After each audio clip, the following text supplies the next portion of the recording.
ఈరోజు మనమొక టెక్నాలజీ గురించి మాట్లాడుకోబోతున్నాం. అది మన ప్రపంచాన్ని, మన చరిత్రగతిని శాశ్వతంగా మార్చేసింది. అదే ప్రింటింగ్ టెక్నాలజీ. ఒక్కసారి ఆలోచించండి, ఒకవేళ మనం ఇప్పుడు చూస్తున్న ఈ అక్షరాలను చదవలేకపోతే ఎలా ఉంటుంది? వినడానికే చాలా వింతగా ఉంది కదూ. కాని మానవ చరిత్రలో చాలా కాలంపాటు పరిస్థితి సరిగ్గా ఇలాగే ఉండేది.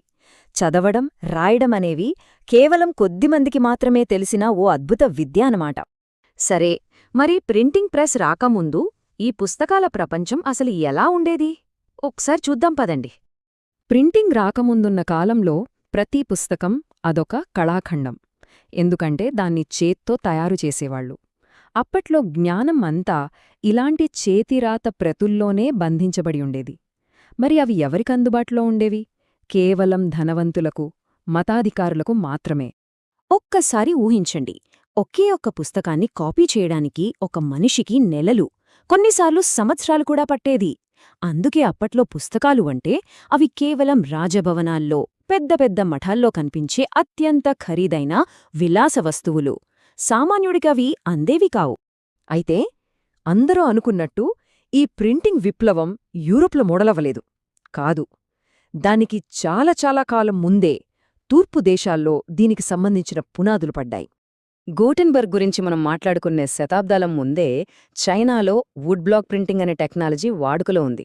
అంటే క్రీస్తు శకం 594లోనే వాళ్లు చెక్క దిమ్మలపై అక్షరాలను చెక్కి వాటికి సిరా పూసి కాగితంపై అచ్చువేసే పద్ధతిని కనుగొన్నారు. ఆలోచించండి, అప్పటికే ఎంత ముందున్నారు. ఈ టెక్నాలజీ చుట్టుపక్కల ఆసియా దేశాలకు వేగంగానే పాకింది. కానీ సిల్క్ రోడ్ ద్వారా యూరప్కు చేరడానికి మాత్రం చాలా టైం పట్టింది. ఎందుకంటే ఆ రోజుల్లో సమాచారం ప్రయాణించడమంటే అది చాలా చాలా నెమ్మదైన ప్రక్రియ కదా. తూర్పు దేశాల్లో ఈ వుడ్ బ్లాక్ ప్రింటింగ్ ప్రయోగాలు అద్భుతంగా ఉన్నా యూరోప్లో పరిస్థితి వేరు. అక్కడ కొత్తగా యూనివర్సిటీలు పుట్టుకొస్తున్నాయి, మేధావుల సంఖ్య పెరుగుతోంది. వాళ్లందరి జ్ఞానదాహాన్ని తీర్చడానికి ఈ పద్ధతులు అస్సలు సరిపోలేదు. ఏదో ఒకటి, ఇంకా వేగవంతమైన పద్ధతి కావాలి. ఆ అవసరం చాలా బలంగా ఏర్పడింది. సరిగ్గా ఆ అవసరమే జర్మనీలో ఒక అద్భుతమైన ఆవిష్కరణకు దారితీసింది. ఇక్కడే మన కథలోకి హీరో ఎంట్రీ ఇస్తాడు. అతనే జోహాన్ గూటెన్బర్గ్. ఇక్కడ గూటెన్బర్గ్లో ఉన్న అసలు గొప్పతనం ఏంటో తెలుసా? అతను కొత్తగా ఏమీ కనిపెట్టలేదు. నిజంగా అప్పటికే వాడుకలో ఉన్న వైన్ ప్రెస్, లోహంతో అచ్చులు పోయడం, కదిలే అక్షరాలు, ఇలా వేర్వేరుగా ఉన్న టెక్నాలజీలన్నింటినీ కలిపి ఒక విప్లవాత్మక యంత్రాన్ని సృష్టించాడు. సో అతనిదొక కొత్త ఆవిష్కరణ అనడం కన్నా ఉన్నవాటిని అద్భుతంగా కలిపిన ఒక మేధావి అనడం కరెక్ట్. దీని ఫలితం, ఒకప్పుడు ఒకే ఒక్క పుస్తకాన్ని చేత్తో రాయడానికి ఎంత టైం పట్టేదో ఇప్పుడు అదే టైంలో 100 కాపీలను ముద్రించడం సాధ్యమైంది. ఇది చిన్న విషయం కాదు. సమాచార ప్రపంచంలో ఇదొక పెను విప్లవం. ఈ కొత్త యంత్రంతో అతను చేపట్టిన మొట్టమొదటి భారీ ప్రాజెక్ట్ ఏంటంటే బైబిల్ని ప్రింట్ చేయడం. కేవలం 3 ఏళ్లలో 180 కాపీలు ప్రింట్ చేశాడు. ఒక్కసారి ఆలోచించండి, చేత్తో రాయాలంటే ఇదే పనికి దశాబ్దాలు పట్టేది. ఆ పనిని ఈ యంత్రం కొన్ని సంవత్సరాల్లోన పూర్తి చేసేసింది. ఇక్కడతో ఒక కొత్త యుగానికి తెరలేచింది. చూడండి, గూటెన్బర్గ్ ప్రెస్ అనేది కేవలం ఒక యంత్రం మాత్రమే కాదు. అది సమాచారం అనే నదికి కట్టిన ఆనకట్ట గేట్లొక్కసారిగా ఎత్తేసినట్టు చేసింది. మరి యూరప్ మొత్తం మీద దాని ప్రభావం ఎలా పడిందో ఒకసారి చూద్దాం. కేవలం 50 ఏళ్లలో, అంటే 1500 సంవత్సరం వచ్చేసరికి యూరప్లో ఎన్ని పుస్తకాలు ప్రింట్ అయ్యాయో తెలుసా?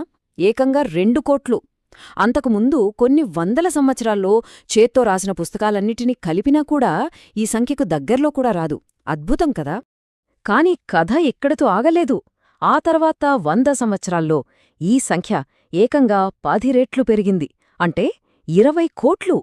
ఇది కేవలం సమాచార ప్రవాహం కాదు, ఇదొక నాలెడ్జ్ సునామీ అన్నమాట. యూరప్ను పూర్తిగా ముంచెత్తింది. అయితే ఇది కేవలం పుస్తకాల సంఖ్యకు సంబంధించిన మార్పు మాత్రమే కాదు. ఇది మొత్తం సంస్కృతినే మార్చేసింది. ఎలాగంటే, ప్రింటింగ్కు ముందు జ్ఞానమనేది గుంపులుగా కూర్చొని ఒకరు చెప్తే వినడం ద్వారా వ్యాపించేది. కాని ప్రింటింగొచ్చాక చదవడమనేది ఒక వ్యక్తిగత అనుభవంగా మారిపోయింది. అంటే ఇప్పుడు ఎవరికి వాళ్ళు ఏకాంతంగా కూర్చొని కొత్త ఆలోచనలు చేయగలిగారు. ఇది చాలా పెద్ద మార్పు. కొద్ది కాలంలోనే యూరప్లోని ప్రతి నగరంలో ప్రింటింగ్ షాపులు వెలిశాయి. అవి కేవలం పుస్తకాలు అచ్చేసే పరిశ్రమలు మాత్రమే కాదు, కొత్త ఆలోచనలకు, వాడివేడి చర్చలకు కేంద్రాలుగా మారాయి. దీంతో చదవడం తెలిసినవాళ్ల సంఖ్య కూడా విపరీతంగా పెరిగిపోయింది. సరే, సమాచారం ఇంత వేగంగా వ్యాపిస్తే ఏమవుతుంది? మంచి విషయాలతో పాటు కొన్నిసార్లు ప్రమాదకరమైన, విప్లవాత్మకమైన ఆలోచనలు కూడా అంతే వేగంగా వ్యాపిస్తాయి కదా. అప్పుడు అధికారంలో ఉన్నవాళ్లకి ఇదొక పెద్ద తలనొప్పిగా మారింది.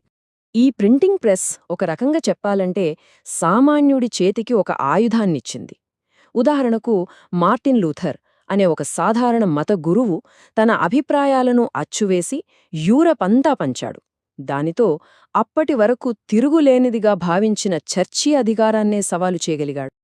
తన ఆలోచనలు ఎంత వేగంగా ప్రజల్లోకి వెళ్లడానికి కారణమైన ఈ టెక్నాలజీని చూసి లూథర్ ఎంతగానో మురిసిపోయాడు. అందుకే అతను ప్రింటింగ్ దేవుడిచ్చిన గొప్పవరం అని అన్నాడు. అతను అలా ఎందుకన్నాడో ఇప్పుడు మనకు స్పష్టంగా అర్థమవుతోంది కదా. కాని ఈ కొత్త శక్తిని చూసి అందరూ సంతోషించలేదు. ఎరాస్మస్ లాంటి గొప్ప పండితులు, ఇంకా చర్చ్ పెద్దలు చాలా భయపడ్డారు. ఇలా అదుపు లేకుండా పుస్తకాలొచ్చేస్తే సమాజంలో తిరుగుబాటాలోచనలు పెరిగిపోతాయని, పాత విలువలన్నీ నాశనమైపోతాయని వాళ్లు తీవ్రంగా ఆందోళన చెందారు.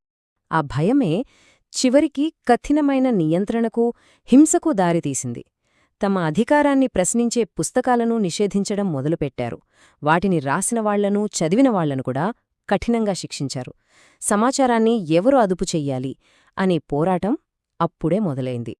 చూశారుగా, ప్రింటింగ్ ప్రెస్ కథ కేవలం ఒక పాత చరిత్ర కాదు, అది మన వర్తమానానికి అద్దం పడుతోంది. ఎందుకంటే సమాచారాన్ని పంచుకునే విధానం మారిన ప్రతిసారీ మన ప్రపంచం కూడా మారుతోంది.